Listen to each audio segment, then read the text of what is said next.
আসসালামু আলাইকুম। প্রিয় দর্শক ও শ্রোতা ভাই ও বোনেরা এবং আমার মা ফাউন্ডেশনের সকল সদস্যবৃন্দ, আসসালামু আলাইকুম। আপনারা নিশ্চয়ই সবাই ভালো আছেন, সুস্থ এবং সুন্দর আছেন। আপনাদের জন্য আমি একটি বিষয়ে আজ এই লাইভে একটু আপনাদের সামনে তুলে ধরতে চাই, কেননা আজকের এই লাইভটি আপনাদের জন্য খুবই গুরুত্বপূর্ণ।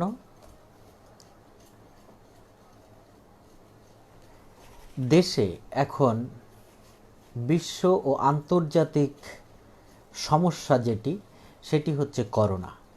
আর এই করোনায় আমরা বাংলাদেশে এখন দ্বিতীয় ঢেউ সেটা অতিবাহিত হচ্ছে। আমরা বিশেষজ্ঞদের মতামত এবং গবেষণায় থেকে যেটি জানতে পারি, এটি মধ্য মে পর্যন্ত বাংলাদেশে বাড়তে থাকবে বলে ধারণা করা হচ্ছে। এমত অবস্থায় বিশ্বের অনেক দেশই আছে যেখানে, যেমন আজ ব্রাজিলে 7,000-এর উপরে মানুষ মারা গেছে। এই হিসেবে বাংলাদেশে এখনো পর্যন্ত যে মৃত্যু হার সেটি আমরা দেখতে পাচ্ছি, আজকে একদিনে সর্বোচ্চ মৃত্যু 101 জন হয়েছে। আমরা সকল বিদেহী আত্মার প্রতি শান্তি কামনা করছি, মহান রব্বুল আলামিন তাদের বেহেশত নসিব করুক। কিন্তু একটি বিষয় আমি বলতে চাই, আপনি ভাবুন তো, আজকে সারা দেশে হসপিটালগুলোতে, বিশেষ করে জেলা সদর হাসপাতাল এবং প্রত্যন্ত অঞ্চলগুলোতে যাদের মোটামুটি সামর্থ্য আছে, তারা করোনার জন্য চিকিৎসা নিতে হসপিটালগুলোতে যাচ্ছে। যাদের সেই সামর্থ্য নেই, সাধারণ মানুষ, তারা হয়তো যেতেও পারছে না, স্বাভাবিক মৃত্যু হিসাবে মনে করছে। এমতো অবস্থায় এই যে সাধারণ মানুষগুলো, কোনো হসপিটালে জায়গা দেবার মতো পরিস্থিতি নেই। সরকার বাধ্য হয়ে লকডাউন দিয়েছে। সেই লকডাউন নিয়ে নানা কথা আছে। প্রথম পর্যায়ে 7 দিন যখন দেওয়া হলো, কত আন্দোলন দাবি দেওয়ার মুখে সরকার অনেক শিথিল করেছিলেন, কিন্তু পরবর্তী পর্যায়ে আজ তৃতীয় দিন অতিবাহিত হলো। পরবর্তী যে 7 দিনের লকডাউন চলছে, সেই লকডাউনটি একটি কঠোরই মনে হচ্ছে। হয়তো আগামী সপ্তাহে এই লকডাউন, এই মৃতের সংখ্যা এবং আক্রান্তের সংখ্যা বাড়তে থাকলে সরকার আরও কঠোর লাইনে যেতে বাধ্য হবেন। এবং এটি কেন? সেটি হচ্ছে দেশের মানুষের জান ও মালের রক্ষার জন্য, মানুষের জীবন রক্ষার জন্য হয়তো সরকার কঠোরতা দেখাচ্ছেন। আমাদের উচিত হবে কি, সেই সরকারের এই সিদ্ধান্তকে সহযোগিতা করা।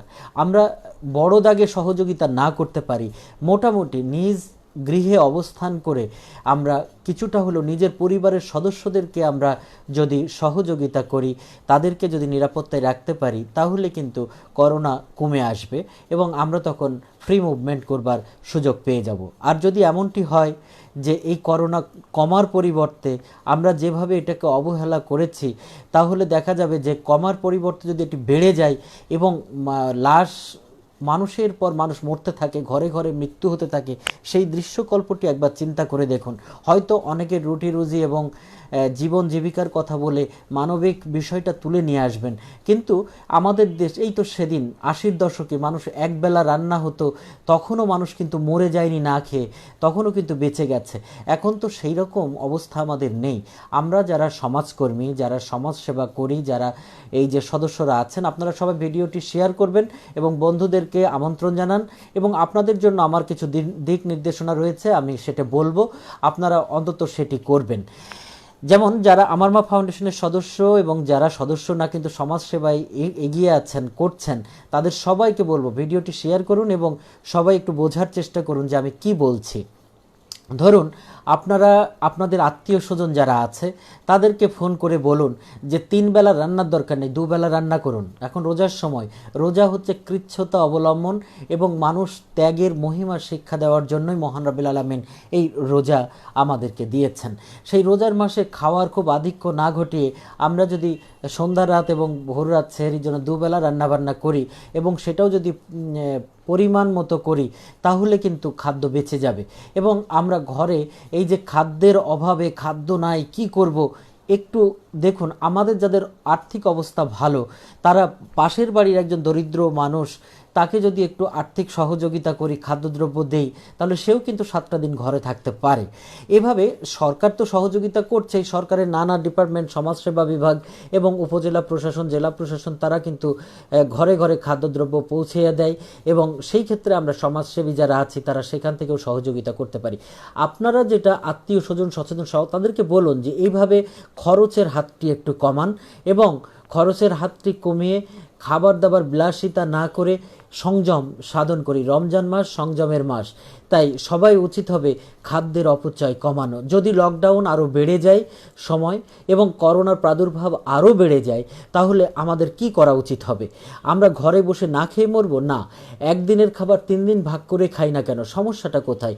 আমরা তো সেটা করতেই পারি। প্রিয় বন্ধুরা, আপনারা একটু এই লাইভটি শেয়ার করবেন, এটি মানুষের কল্যাণে আসবে। আপনি একজন সমাজকর্মী, একটু অবশ্যই আপনার উচিত এটি সম্প্রসারণ করে দেওয়া। আপনারা যারা আছেন তারা ব্যাপকভাবে একটু শেয়ার করে মানুষকে জানার সুযোগ দিন আসলে আমাদের করণীয় কি।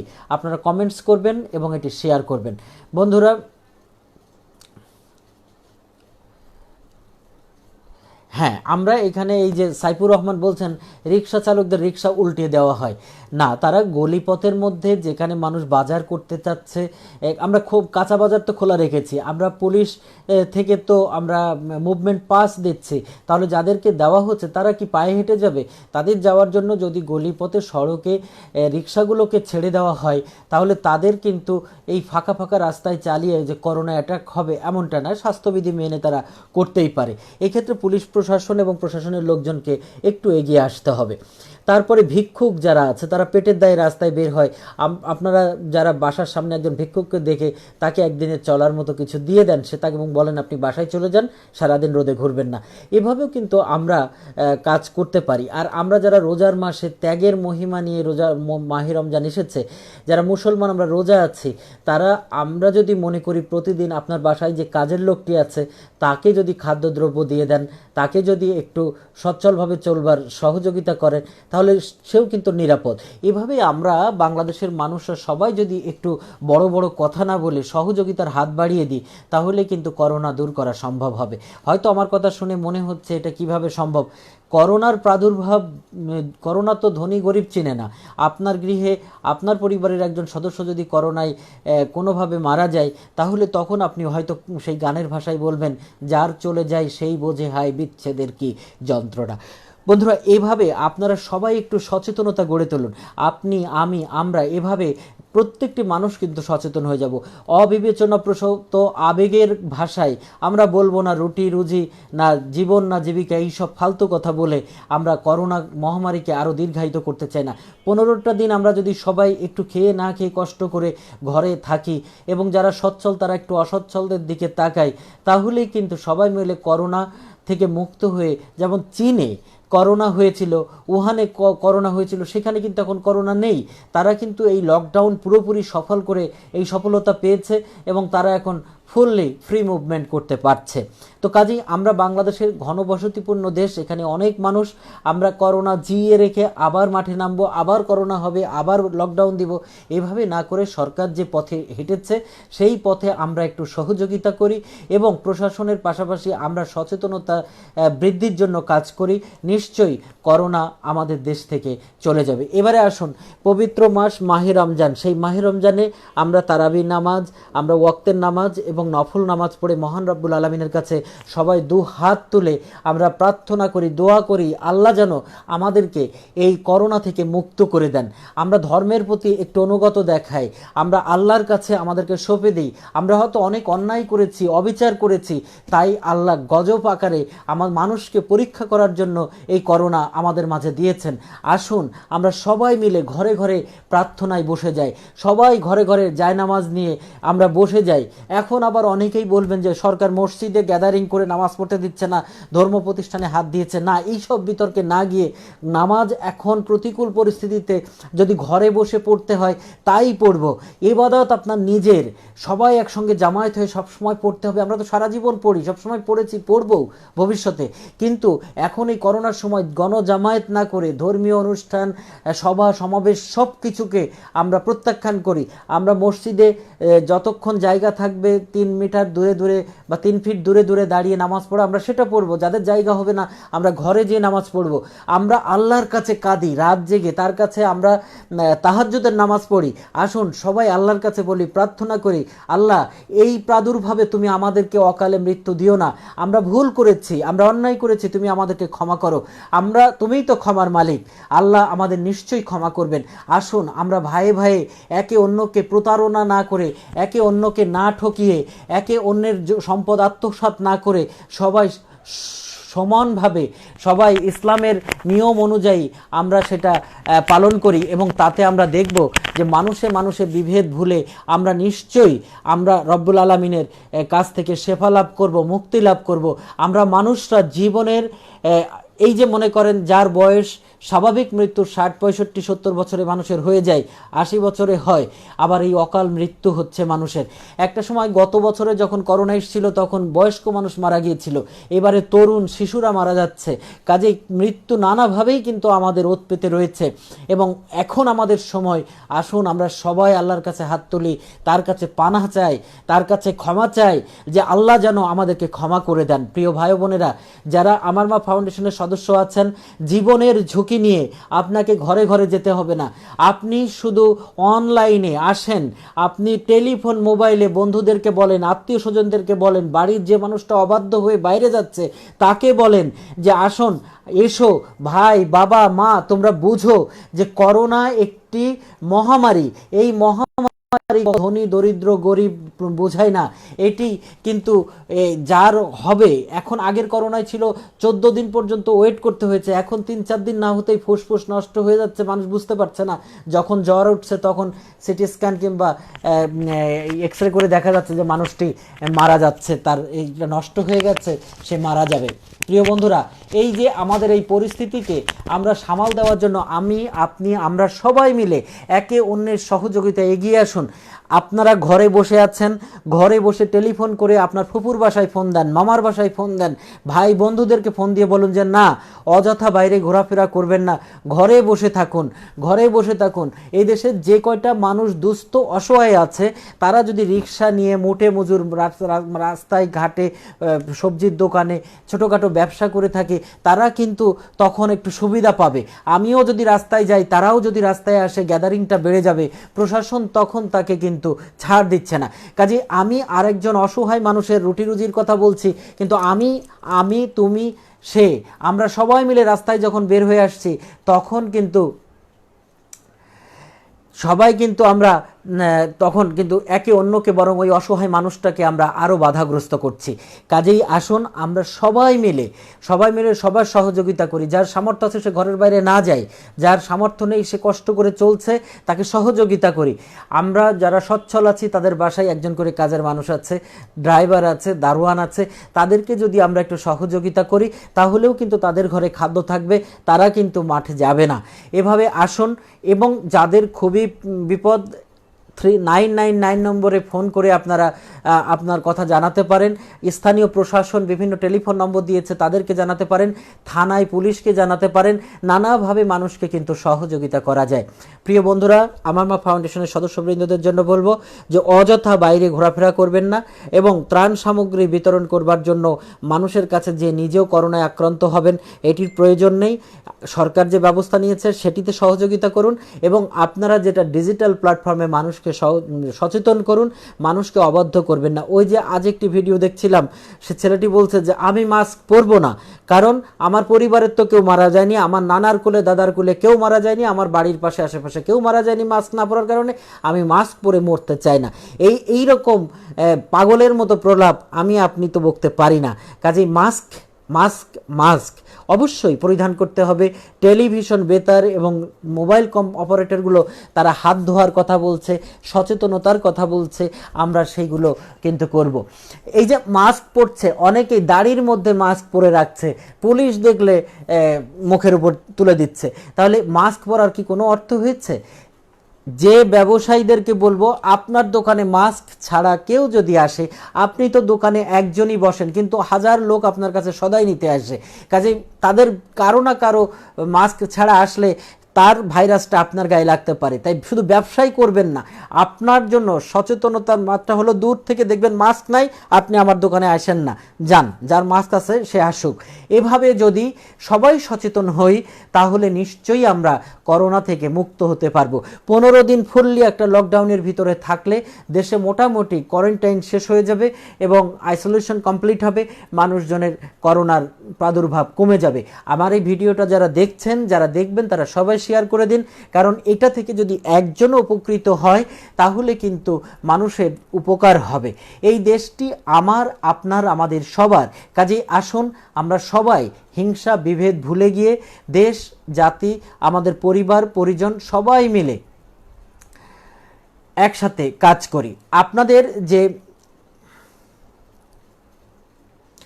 আমাদের একজন সদস্য, তার সদ্য বিবাহিত স্ত্রী, বয়স 15, 16 বা 17, 18 হবে, সে করোনায় আক্রান্ত হয়ে মারা গেছে। তার শ্বশুর শাশুড়ি এখন হসপিটালে এবং সে খুবই মর্মাহত। এই যে আমাদের কাছের লোক, আমরা আজকের এই অনুষ্ঠানের মাধ্যমে তার বিদেহী আত্মার মাগফিরাত কামনা করছি।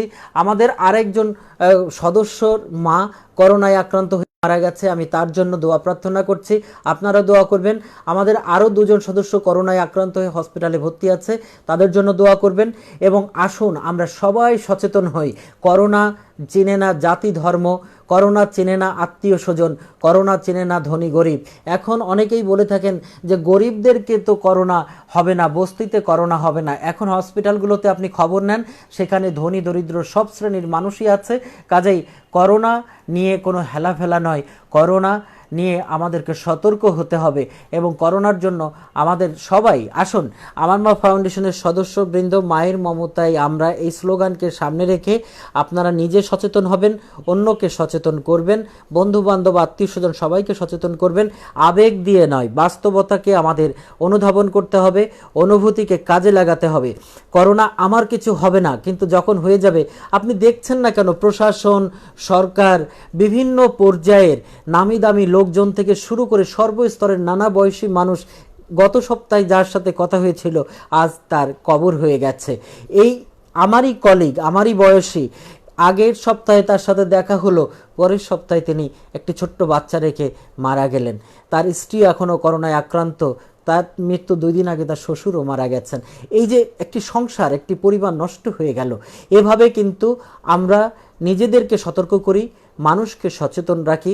করোনায় আমরা বাঙালিরা খুব অবুঝের মতো কাজ করছি, যে হাট বাজার মাঠঘাট সব কিছু আমরা করছি। এই যে যখন লকডাউন হবে, হাজার হাজার লক্ষ লক্ষ মানুষ ঢাকা ছেড়ে চলে গেছে। ফেরিঘাটগুলোতে যদি আপনি নিজ চোখে দেখতেন তাহলে বুঝতেন সেখানে পানির স্রোত যেভাবে যায়, জলোচ্ছ্বাসের সময় ঠিক মানুষের স্রোত, একটা ফেরি যখন লাগছে সেখান থেকে মানুষ একে অন্যের সাথে লাগালাগি, মাখামাখি। এর মধ্যে যদি একজনের গায়ে করোনা পজিটিভ থাকে তাহলে এই লোকের অনেকগুলোরই হয়ে যাবে। কাজেই আমরা মনে হচ্ছে দেশের যুদ্ধ শুরু হয়ে গেছে, মানুষ পালাতে পারলেই বাঁচে। আমরা যে যেখানে আছি, যে অবস্থানে আছি, গ্রাম শহর, যে হাটে ঘাটে মাঠে, আসুন জীবনের প্রয়োজনে একটু কষ্ট করি। 3 বেলা 4 বেলা খাবার চেয়ে দিনে 2 বেলা 1 বেলা খেয়ে হলেও বাঁচি, কিন্তু আমরা করোনা থেকে মুক্ত হবার চেষ্টা করি। বেলাল হোসেন লিখছেন, স্যার আমি চেষ্টা করছি সবাইকে সচেতন করার জন্য। অত্যন্ত সচেতন একজন মানুষ আমাদের সহ সাংগঠনিক সম্পাদক, তিনি প্রতিনিয়ত কাজ করে যাচ্ছেন, আমি দেখতে পাচ্ছি। আমাদের অনেক সদস্য আছেন বিভিন্ন জেলা থানা কমিটির এবং কেন্দ্রীয় কমিটির, তারা কাজ করছেন। আমাদের কেন্দ্রীয় কমিটির সিনিয়র সদস্যরা যদিও খুব একটা অ্যাক্টিভলি কাজ করেন না, কিন্তু তারা যোগাযোগও রাখেন না, সেজন্য তাদেরকে ধন্যবাদ, যে তাদেরকে আমরা অনার করি, বাট তারা সেই ক্ষেত্রে অনেক ক্ষেত্রে আমাদের তরুণ বন্ধুদেরকে সহযোগিতা করেন না। তবু আশা করব করোনা যেন তাদেরকে মুক্ত রাখে। তাদের জন্য আমার একই পরামর্শ যে মানুষের জন্য হাত খুলে কাজ করতে হবে না, আপনারা নিজেরা সুস্থ থাকুন, তাহলে আপনাদের পরিবারটি ভালো থাকবে। আমরা চাই সবাই মিলেমিশে আমরা কাজ করব এবং সুন্দরভাবে কাজ করব। একটা বিষয় আমাদের মনে রাখতে হবে, হিংসা, দেশ বিদ্বেষ এগুলো ভুলে যেতে হবে। কারণ করোনা কখন কার দরজায় আঘাত হানবে সেটি বলা যায় না। এই যে আমার কথাই ধরুন, গত সেপ্টেম্বর মাসে আমি তো চলেই গিয়েছিলাম, আমি নিজেও জানতাম না যে আল্লাহ আমাকে আবার হায়াত দান করবে। আপনাদের দোয়া ভালোবাসায় আমি হয়তো শেষ মুহূর্ত থেকে ফিরে এসেছি। আমি চেষ্টা করি, আমার প্রত্যেকটা মানুষের ভিতরেই দোষ ত্রুটি থাকে, আমার ভিতরেও তার ব্যতিক্রম নয়, কিন্তু প্রতি মুহূর্তে চেষ্টা করি যে নিজের ভিতরে যে ত্রুটিগুলো আছে আমার কথায় যেন কেউ দুঃখ না পায়। আমি যতই দুঃখ পাই না কেন একটু হয়তো হাস্যরসের মাধ্যমে বোঝাবার চেষ্টা করি, কিন্তু কাউকে আঘাত করার চেষ্টা করি না। আমাকে অনেকেই আমাদের সংগঠনে যখন সংগঠনের নাম ব্যবহার করে তারা অনেক সুবিধা পেতে চেয়েছে, তাদেরকে আমরা রাখতে পারিনি, তারা বাইরে যে অনেক মিথ্যাচার করেছে এবং সংগঠনে এসে কি হবে, এই হবে, সেই হবে, তারপরেও আমি তাদের সাথে রাগ করি না। সংগঠনকে অনেকেই ক্ষতিগ্রস্ত করতে চেয়েছে, তারপরেও তাদের প্রতি আমি রাগ করি না, কারণ ক্ষমা করার মতো শাস্তি কিন্তু আর কিছু নেই। তাই আমাদের একজন সিনিয়র সদস্য জনাব শফিকুর রহমান লিখেছেন, সবাইকে করোনা মুক্ত থাকতে আল্লাহ সুবহানাহু ওয়া তাআলার নিকট দোয়া করি। নিশ্চয়ই আমরা আপনারও করোনা হয়েছিল গত বছর, আপনার জন্য দোয়া করি, আপনি আমাদের জন্য দোয়া করবেন এবং সবাই মিলে আমরা এগিয়ে যাব সামনের দিকে। নিশ্চয়ই মহান রব্বুল আলামিন আমাদেরকে এই তৌফিক দান করবেন, পবিত্র মাহে রমজান মাসে যেন আল্লাহ আমাদেরকে মাফ করেন, গুনাহ থেকে মুক্তি দেন। যে কার পাপে কোন অপরাধে আমরা বিশ্বের সব মানুষ এভাবে কষ্ট পাচ্ছি, বাংলাদেশ আর অলি আল্লাহর দেশ, সেই দেশেও কিন্তু বাদ যাচ্ছে না করোনা। এবং এটার জন্য আমি কিন্তু অন্য কাউকে দোষ দিব না, আমাদের ভুল আমাদেরই।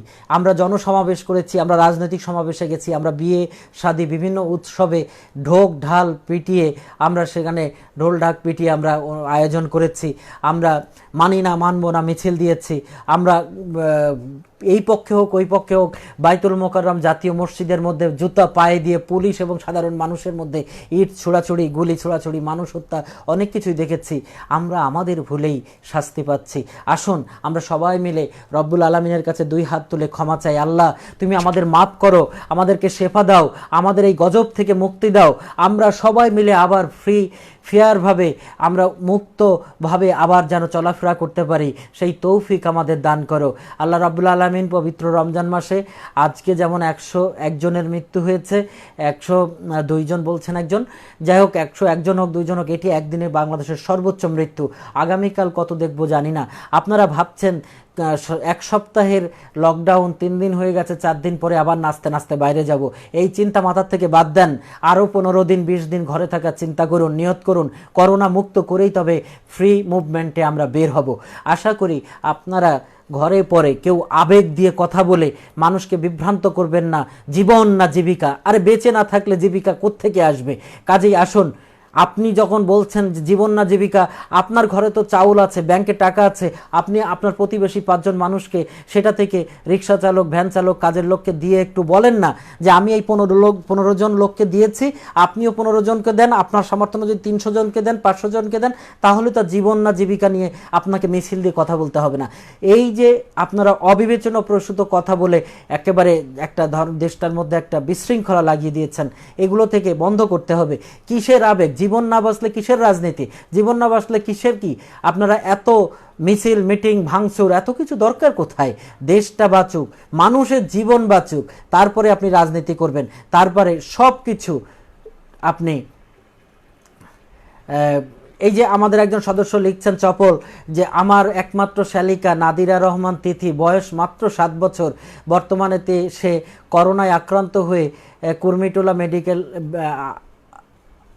চিকিৎসাধীন রয়েছে এবং তার অবস্থা খুব খারাপ, আপনারা দোয়া করবেন। এই যে বৃদ্ধ, বয়স্ক, যুবক, তরুণ, কাউকে মানছে না করোনা। কাজেই বিভ্রান্তি তৈরি না করে সবাই আসুন একসাথে কাঁধে কাঁধ মিলিয়ে হাতে হাত রেখে দেশের মানুষকে বাঁচাবার জন্য সহযোগিতার হাত বাড়িয়ে দেই। সবাই ভালো থাকবেন, সুস্থ থাকবেন, তিথির জন্য দোয়া রইল। সবাই ভালো থাকবেন। আল্লাহ হাফেজ। আসসালামু আলাইকুম ওয়া রাহমাতুল্লাহ।